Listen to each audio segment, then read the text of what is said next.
A hi friends, welcome back to movie bytes. Movie start అవడంతోనే ఎవరో గుర్తు తెలియని వ్యక్తి ఒక చిన్నపిల్లని కిడ్నాప్ చేసి తన మొబైల్లోనే ఒక యాప్ లో లైవ్ చూపెడుతూ ఉంటాడు. లైవ్ లో ఆడియన్స్ అందరూ తనని డాన్సర్ అని పిలుస్తూ కామెంట్స్ లో ఆల్ ద బెస్ట్ అని, ఈ కంటెస్ట్ లో నువ్వే విన్ అవుతావని, ఇంకొంతమంది తన కిడ్నాప్ ని చూసి ఏమైందని చెప్పి అడుగుతూ ఉంటారు. కట్ చేస్తే సీన్ 32 రోజుల ముందు బెంగళూరులో స్టార్ట్ అవుతుంది. ఇక్కడ మన మూవీ హీరో స్వామి తన సిస్టర్ సంజయ్ ఇంకా వాళ్ళ అమ్మతో కలిసి రీసెంట్ గా ఎస్కేప్ లైవ్ అనే యాప్ ట్రెండింగ్ లో ఉందనే న్యూస్ ని చూస్తూ ఉంటాడు. ఎందుకంటే స్వామి ఆ రోజే సేమ్ యాప్ లో వర్క్ చేయడానికి ఇంటర్వ్యూకి వెళ్తూ ఉంటాడు. అలా తనకు ఆ యాప్ లో జాబ్ వచ్చేస్తుంది. ఇక్కడ ఎస్కేప్ లైవ్ మేనేజర్ అయిన జియా కొత్తగా జాయిన్ అయిన వాళ్ళందరికీ ఈ యాప్ గురించి చెబుతుంది. ఈ యాప్ లో ఉన్న వాళ్ళందరూ వీడియోస్ రికార్డ్ చేసి అప్లోడ్ చేస్తుంటారు. అలా అప్లోడ్ అయిన వీడియోస్ కి లైక్స్ తో పాటు ఆడియన్స్ డైమండ్స్ కూడా ఇస్తారు. ఈ డైమండ్స్ వచ్చిన ఇన్ఫ్లుయెన్సర్ కి ఈచ్ డైమండ్ కి 5 రూపీస్ రియల్ క్యాష్ వస్తుంది. అలా వచ్చిన అమౌంట్ లో సగం అమౌంట్ వాళ్ళకి, మిగతా అమౌంట్ ఎస్కేప్ లైవ్ యాప్ వాళ్ళకి వస్తుందని చెప్పి వాళ్ళందరినీ వర్క్ ఏరియాకి తీసుకువెళ్లి ఈ యాప్ లో సెక్స్ ఇంకా న్యూడిటీ గైడ్ లైన్స్ తప్పకుండా ఫాలో అవ్వాలి.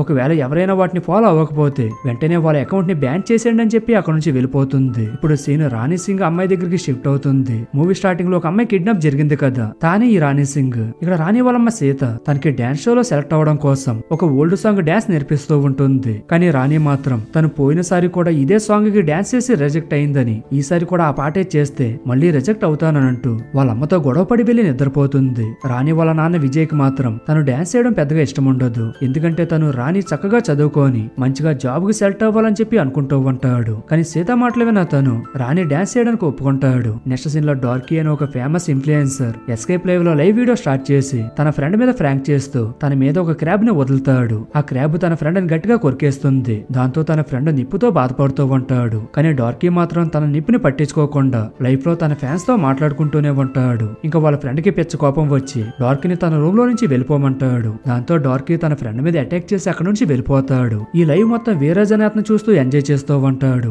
ఈ వీరాజ్ ఒక సూపర్ మార్కెట్ లో పనిచేస్తూ ఉంటాడు. ఒక లేడీ కస్టమర్ వచ్చి షాపింగ్ చేస్తూ వీరాజ్ ని లో క్లాస్ అని లేబర్ అని చెప్పి చాలా దారుణంగా మాట్లాడుతుంది. దానికి వీరాజ్ కి పిచ్చ కోపం వచ్చి తన కొన్న చీజ్ మీద ఉమ్మేసేస్తాడు. నెక్స్ట్ సీన్ స్వామి దగ్గరికి షిఫ్ట్ అవుతుంది. ఇక్కడ యాప్ లో ఫెస్టిస్ గర్ల్ అనే అమ్మాయి లైవ్ స్టార్ట్ చేసి తన ఆడియన్స్ తో చాలా హాట్ గా మాట్లాడుతూ డైమండ్స్ కోసం వాళ్ళని టెంప్ట్ చేస్తూ ఉంటుంది. తన అకౌంట్ స్వామిని హ్యాండిల్ చేస్తూ ఉంటాడు. తన అకౌంట్ నూడ్ గా అనిపించడంతో స్వామి అకౌంట్ ని బ్యాన్ చేసేస్తాడు. దాంతో జియా స్వామితో మాట్లాడుతూ నువ్వెందుకు ఫెస్టిస్ గర్ల్ ని బ్యాన్ చేసావని చెప్పి అడుగుతుంది. దానికి స్వామి తన కంటెంట్ న్యూడ్ గా ఉండడం వల్ల బ్యాన్ చేయాల్సి వచ్చిందని చెబుతాడు. కానీ జియా మాత్రం తన కంటెంట్ ఎంత న్యూడ్ గా ఉన్నా తన గైడ్ లైన్స్ ఏమీ వైలెంట్ చేయలేదని, తన వల్ల యాప్ కి చాలా అమౌంట్ వస్తుందని, కాబట్టి వెంటనే తన అకౌంట్ అన్బ్యాన్ చేయమని చెబుతుంది. ఇంకా చేసేదేమీ లేక స్వామి వెళ్లి తన అకౌంట్ ని అన్బ్యాన్ చేసేస్తాడు. దాంతో ఫెస్టిస్ గర్ల్ మళ్ళీ లైవ్ స్టార్ట్ చేసి స్వామి గురించి చాలా నీచంగా మాట్లాడుతుంది. నెక్స్ట్ సీన్ లో మన వీరాజ్ జాకీ చాన్ లాగా బిల్డింగ్స్ మీద నుంచి దూకుతూ స్టంట్స్ చేస్తూ లైవ్ లో తన ఫ్యాన్స్ కి చూపెడుతూ ఉంటాడు. తన ఫ్యాన్స్ అంతా వీరాజ్ టాలెంట్ ని బాగా ఎంకరేజ్ చేస్తూ ఉంటారు. ఇంకొక పక్క మన రాణి వాళ్ళ అమ్మతో కలిసి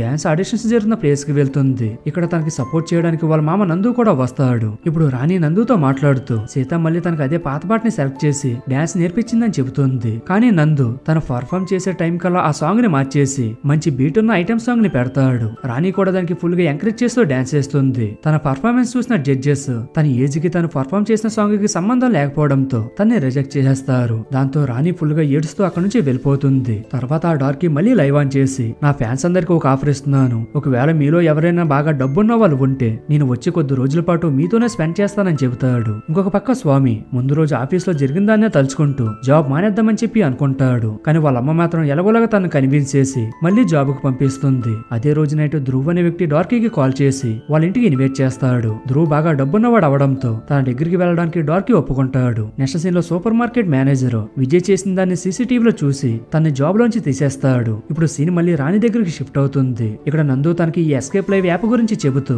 దాంట్లో వీడియోస్ చేసి అప్లోడ్ చేస్తే తను బాగా ఫేమస్ అవుతుందని, అప్పుడు తనని డాన్స్ ప్రోగ్రామ్ లోకి ఖచ్చితంగా తీసుకుంటారని చెబుతాడు. ఇంకా రాణి కూడా డాన్స్ వీడియోస్ చేసి వాటిని యాప్ లో అప్లోడ్ చేయడం మొదలు పెడుతుంది. తర్వాత escape live CEO Gupta app లో కొత్త కాంటెస్ట్ అనౌన్స్ చేస్తాడు. అదేంటంటే వీళ్ళ కాంటెస్ట్ కోసం పెట్టిన టైం లోపల ఎవరికైతే ఎక్కువ డైమండ్లు వచ్చి అండ్ అలాగే యాప్ లో కూడా నెంబర్ 1 పొజిషన్ లో ఉంటారు వాళ్ళు 3 కోట్ల ప్రైజ్ మనీ గెలుచుకుంటారని చెప్పి అనౌన్స్ చేస్తాడు. దాంతో అందరూ కాంటెస్ట్ కి రెడీ అవుతూ ఉంటారు. నెక్స్ట్ సీన్ హోటల్ దగ్గర స్టార్ట్ అవుతుంది. ఇక్కడ హైనా అనే అమ్మాయి ఆ హోటల్ లో వర్క్ చేస్తూ ఉంటుంది. ఇంతలో తనతో కొంతమంది కస్టమర్స్ మిస్బిహేవ్ చేస్తారు. అదే టైం కి తన బాస్ మాలా వచ్చి వాళ్ళని ఆపుతుంది. ఇంకా వర్క్ అయిపోగానే హైనా తిరిగి తన రూమ్ కి వెళ్ళిపోతుంది. ఇక్కడే మనకి హైనా అనే ఫ్రెషెస్ గర్ల్ అని చెప్పి అర్థమవుతుంది. తన ఫేస్ కనిపించకుండా లైవ్ వీడియోస్ చేస్తూ అందరితో హాట్ గా మాట్లాడుతూ లైవ్ లో వచ్చే డైమండ్స్ ద్వారా డబ్బు సంపాదిస్తూ ఉంటుంది. నెక్స్ట్ సీన్ లో డార్కీ వచ్చి ధ్రువ్తో స్టే చేయడం మొదలు పెడతాడు. కానీ ధ్రువ్ వాళ్ళ పేరెంట్స్ కి మాత్రం తను చూడడానికి చాలా విచిత్రంగా అనిపిస్తాడు. ఇంక యాప్ లో కాంటెస్ట్ స్టార్ట్ అవడంతో తర్వాత నుంచి మన వాళ్ళంతా డైమండ్స్ కోసం ఫైట్స్ మొదలు పెడతారు. ఇప్పుడు రాణి నందుతో మాట్లాడుతూ నేను చాలా రోజుల నుంచి వీడియోస్ చేస్తున్నాను, కానీ నా పాయింట్స్ ఎప్పుడు పెరుగుతాయని అడుగుతుంది.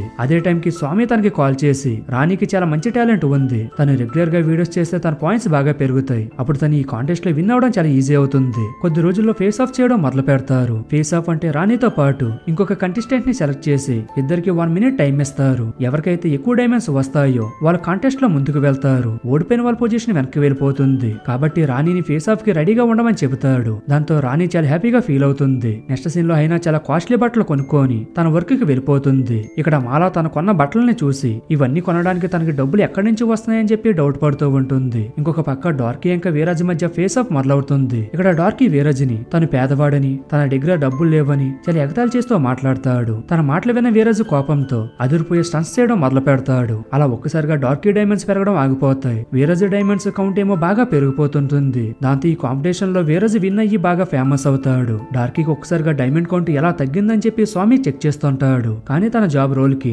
డైమండ్స్ డీటెయిల్స్ యాక్సెస్ ఉండదు. అదే టైం కి ఎస్కేప్ లైవ్ టీమ్ రాణి ఇంకా ఫెస్టిస్ గాల్ కి ఫేస్ ఆఫ్ ఫైనాన్స్ చేస్తారు. విషయం తెలుసుకున్న సీత తన కూతురు ఫెస్టిస్ గాల్ లాంటి అమ్మాయితో పోటీ పడలేదని చెబుతుంది. కానీ రాణి మాత్రం అందరూ తన చిన్నపిల్ల అంటున్నారని తన టాలెంట్ కూడా తొక్కేస్తున్నారని డాన్స్ ఆడిషన్ లో కూడా రిజెక్ట్ అవుతుందని అందుకే ఎలా అయినా ఈ కాంటెస్ట్ లో విన్ అవ్వాలని చెప్పి వాళ్ళ అమ్మతో గొడవ పడుతుంది. తర్వాత స్వామి వెళ్లి గీతతో మాట్లాడుతూ రాణి ఫెస్టిస్ గాల్ మధ్య ఫేస్ ఆఫ్ అనెతికల్ అని చెప్పి వెంటనే దాన్ని క్యాన్సిల్ చేయమంటాడు. కానీ గీత మాత్రం స్వామి మాటలు పట్టించుకోకుండా ఈ యాప్ లో జరిగే కాంటాక్ట్స్ అన్ని కంప్లీట్లీ కంప్యూటరైజ్డ్ అని అది ఎవరి చేతిలో లేవని త్వరగా ఫేస్ ఆఫ్ కి రెడీ అవ్వమని అంటుంది. ఇంకా చేసేదేమీ లేక స్వామి తిరిగి వెళ్ళిపోతాడు. అదే రోజు నైట్ నందు రాణిని హాస్పిటల్ కి తీసుకువెళ్లి డాక్టర్ చెప్పిన మాటలు విని తనకి బలం రావడం కోసం విటమిన్ ఇంజెక్షన్స్ అనుకోని హార్మోన్ ఇంజెక్షన్ చేయిస్తూ ఉంటాడు. అంటే శరీర భాగాలు పెరిగే ఇంజెక్షన్ అన్నమాట. అది కాంటెస్ట్ లో వినైతే 3 కోట్లు వస్తాయని సీత కూడా అవి విటమిన్స్ ఇంజెక్షన్స్ అనుకోని వాటికి ఓకే చెప్పేస్తుంది. సో ఇక్కడ హార్మోనల్ ఇంజెక్షన్ ఇచ్చాక రాణికి ఏమయ్యింది? ప్రెస్టేజ్ గాల్తో పోటీ పడిందా? వీరజ్ ఇంకా డార్కీ మధ్య పోటీ ఓరవరీగా సాగిందా? అసలు వీళ్ళందరిలో ఎవరు విన్ అవుతారు? ఇవన్నీ మన పార్ట్ 2 లో చూసేద్దాం. ఫ్రెండ్స్, ఈ వీడియోకి కొంచెం లెంత్ ఎక్కువగా ఉండడంతో ఈ వీడియోని 2 parts గా చేసాం. సో పార్ట్ 2 వీడియో కూడా చాలా తొందరలోనే అప్లోడ్ చేసేస్తాను. సో ఆ వీడియో కూడా మీరు మిస్ అవ్వకుండా ఉండాలంటే వెంటనే ఛానల్ ని సబ్స్క్రైబ్ చేసేయండి. అండ్ అలాగే ఈ వీడియో కూడా మీకు నచ్చినట్టయితే వీడియోని లైక్ చేసి మీ ఫ్రెండ్స్ అండ్ ఫ్యామిలీ మెంబర్స్ కూడా షేర్ చేయడం మర్చిపోకండి. Thank you friends. ఈ వీడియో పార్ట్ 2 తో మళ్ళీ కలుద్దాం. జై హింద్.